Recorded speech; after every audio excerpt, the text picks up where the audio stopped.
¿Cómo estás viendo ahorita la situación del país? Porque cambia por semanas. Tenemos en los últimos días un presidente, Calderón, que se confrontó con Sarkozy, y Sarkozy con Calderón, por supuesto. Un presidente Calderón que acaba de dar una entrevista al Universal en donde pues despotrica contra los embajadores norteamericanos en México y contra las agencias norteamericanas de inteligencia y de investigación, hablando de que están divididos y que allá sí están divididos y acá no, en una confrontación abierta, bueno, ya tan abierta como que se preparó rápido una agenda para ir a ver Obama la próxima semana. Estamos en medio también de este asunto tan bizarro de las televisoras versus Telmex y los monopolios combatiéndose entre sí, enseñando públicamente pues los vicios que siempre se aplicaron para otros, pero ahora los coletazos se dan entre ellos. Y lo que no se diga la parte del crimen organizado, que bueno, por más que cada semana se diga que ya vamos ahora sí a recuperar, pues en Nuevo León, en Tamaulipas, en Veracruz, en Chihuahua, en donde sea, los récords son récords y siguen batiendo récords, ¿sí? Incluyendo lo de la gente Zapata. ¿Cómo estás viendo las condiciones del país ahorita? ¿Cómo estás viendo la posición del presidente frente a estos hechos en particular? ¿Cómo lidiar con un presidente que simultáneamente agarra un pleito con un presidente de Francia, con un presidente, con un gobierno norteamericano? ¿Cuál es tu visión? Mira, podemos decirlo en una palabra: inexperiencia. Calderón no estaba preparado para gobernar el país. Bueno, hasta la gente que votó por él, ¿sí?, no lo hizo pensando de que él tuviese dotes de estadista. Votaron por él en un buen porcentaje porque no querían que llegáramos nosotros. O sea, por la campaña en contra nuestra. El peligro, ¿sí?, para México. El peligro para México, que caló. O sea, engañaron a mucha gente, confundieron a mucha gente. Pues, gente que decía, si ganas López Obrador, si tengo 2 casas me va a quitar una, si tengo 2 carros me va a quitar uno. Va a haber caos. A muchos ya se los quitaron. Sí, no. Sin que hubiera llegado todo. Ahorita. Sí, o me voy a tener que ir al extranjero. Lo lamentable que está la situación. ¿Cuántos se tienen que ir? De Nuevo León, de Tamaulipas, más de 100,000 familias se han tenido que ir a vivir a las ciudades de Estados Unidos por la intranquilidad, por la violencia, que yo no los cuestiono, ¿sí? O sea, al contrario, es un derecho, es el derecho a la vida. O sea, porque hay quienes están diciendo, no se vayan, cobardes, ¿no? Sí, nada más que los que dicen eso están atrincherados, tienen casas amuralladas, ¿no? Y mucha gente, pues no.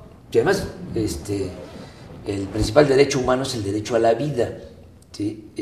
Estamos hablando de un exilio por inseguridad, por violencia. Bueno, muchos de ellos votaron por el PAN y por Calderón. Y no estaría pasando, si no nos hubiese logrado la presidencia, lo que está sucediendo en el país. No tendrían que haberse ido de México, ¿sí?, a otras partes. Pero en fin, engañaron mucho, hubo toda esta campaña, toda esta guerra sucia, ya sabemos cuáles son los resultados, pero independientemente de todo, del fraude, independientemente de otras consideraciones ideológicas, del modelo económico, que también Calderón pues no cambió nada, siguió con lo mismo. El asunto tiene que ver también con la capacidad, ¿sí?, de Calderón. O sea, no tiene capacidad. Calderón no tenía experiencia de gobierno. ¿Y equipo? Menos. O sea, entonces, no tiene una formación de hombre de Estado, ¿sí?, y por eso todos estos errores, todos estos bandazos, el querer, por ejemplo, jugar en 2 pistas con el gobierno estadounidense. Por un lado, ¿no?, bravucón, diciendo problema son ustedes, porque allá se venden las armas, porque se consume la droga. Se consume la droga, ¿no? Y por el otro lado, en lo oscurito, diciendo, ayúdenme, ¿sí? Mándenme toda la labor de inteligencia, ¿no? Bueno, al grado de que le ha escrito a la secretaria de Asuntos Internos, de Seguridad Interna de Estados Unidos, pidiéndole intervención en el caso de Ciudad Juárez, y la señora le dice, sí, nosotros podemos ayudar, ¿sí? A identificar dónde están los delincuentes, pero para operar, para intervenir, pues tienen que hacerlo ustedes, nosotros no podemos, por respeto, casi le dice, a la soberanía de su país. Claro. O sea, no se puede tener esa doble postura. O sea, se comenta, no sé qué. Yo nada más te aclaro una cosa, ¿no? En cuanto a la relación con Estados Unidos. Creo que el error, no solo de Calderón en esto, sino también del gobierno estadounidense, es entender que querer resolver el problema de la inseguridad y de la violencia de México solo, ¿sí? Con medidas coercitivas. O sea, es un error de los dos, ¿sí? Porque están basando la cooperación en lo militar, ¿sí? Cuando la relación tiene que darse a partir de una cooperación para el desarrollo.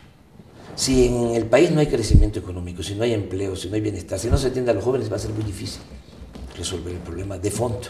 Yo no quiero decir con esto de que no tiene que haber vigilancia policíaca y que tenga que estar el ejército y desde luego que tiene que procurarse el castigo, ¿no?, a los responsables de ilícitos, pero hay que ir al fondo. Claro. Porque aunque tengamos un policía, un soldado en cada esquina, se demostró con Juárez. Volteamos a ver Medio Oriente ahorita cómo está. Sí. Entonces no se va a resolver el problema solo con medidas coercitivas, o sea, con el ejército, con cárceles, con amenazas de mano dura. Hay que ir al fondo. Se llegó a esto porque llevamos 28 años sin crecimiento de la economía, sin generación de empleos, sin bienestar, sin atención a los jóvenes. A ver, Sócrates Rizo, no sé si le hizo sus declaraciones de hoy, donde pues advierte de que si antes en los gobiernos del PRI las cosas no estaban tan violentas, era porque de alguna manera desde Los Pinos o los gobernadores más o menos decían a los que manejaban la droga por dónde sí, por dónde no, y había una especie de paz pactada, por así decirlo. ¿Tú compartes ese punto de vista? Yo creo que siempre ha habido una convivencia entre la delincuencia organizada y la autoridad. Lo que sucedió ahora, lo que agravó el problema, es que sin conocimiento de causa, Calderón se lanzó pensando que de esa manera iba a conseguir legitimidad. Le pegó un garrotazo a lo tonto, al avispero, y nos metió en este lío. ¿Sí? Porque habían muchísimas otras formas de enfrentar el problema. Para empezar, sin aspavientos, sin declarar la guerra. O sea, que ahora ya no es guerra. Dice él que ahora es lucha, ¿no? Cuando hasta se puso un chaleco militar, cuando fue a Michoacán a declarar la guerra al narcotráfico. Pensaba que iba a ser un día de campo, no tenía ni idea de esto. Nos metió en el lío mayor. Entonces, se tenía que haber actuado de manera responsable. O sea, a ver, ¿cómo está el problema? Yo estoy seguro que cada uno tenía un diagnóstico de lo que estaba sucediendo. ¿Y no sabía con quién lo vamos a combatir? Sí, ¿cuál es el grado de penetración que tiene la delincuencia organizada en las instituciones? O sea, ¿cómo están los gobiernos municipales? ¿Cómo están los gobiernos estatales? ¿Cómo están las policías? No sabía nada de eso, en lo absoluto. O sea, no dimensionó eso. O sea, ¿quiénes son? ¿Sí? ¿Cuál es su capacidad de fuerza? ¿Sí? ¿qué sistema tenemos nosotros de inteligencia? Porque esto, más que un asunto de fuerza, es un asunto de inteligencia. Anticipar. ¿Sí? O sea, tenemos capacidad. Bueno, hasta ahora, Ramón Alberto, no hay un sistema de inteligencia. No funciona. O sea, hay espionaje, pero no inteligencia. Y se espía más a los enemigos políticos. Sí, se usa para eso. Exactamente. ¿Sí? Y cada quien tiene su sistema de espionaje. El CISEN, que la Policía Federal Preventiva, que el Ejército. O sea, no hay una política de Estado de seguridad nacional, como tampoco existe coordinación hasta ahora. Una cuestión es lo que hace el Ejército. Bueno, Nuevo León, ¿sí? Policía Municipal, Policía Estatal, el Ejército, la Marina. Los federales. ¿Sí? Los federales, todos ahí. No hay un mando único, no hay una coordinación. Claro. Entonces, pero estamos hablando después de 4 años. Sigue igual. Pues imagínate cuando toma la decisión de que había que declarar la guerra al crimen organizado. Te aclaro también. O sea, cualquier decisión que se hubiese tomado tenía que ir acompañada de una política de desarrollo, de creación de empleos, para crear una atmósfera de bienestar, de atención a los jóvenes.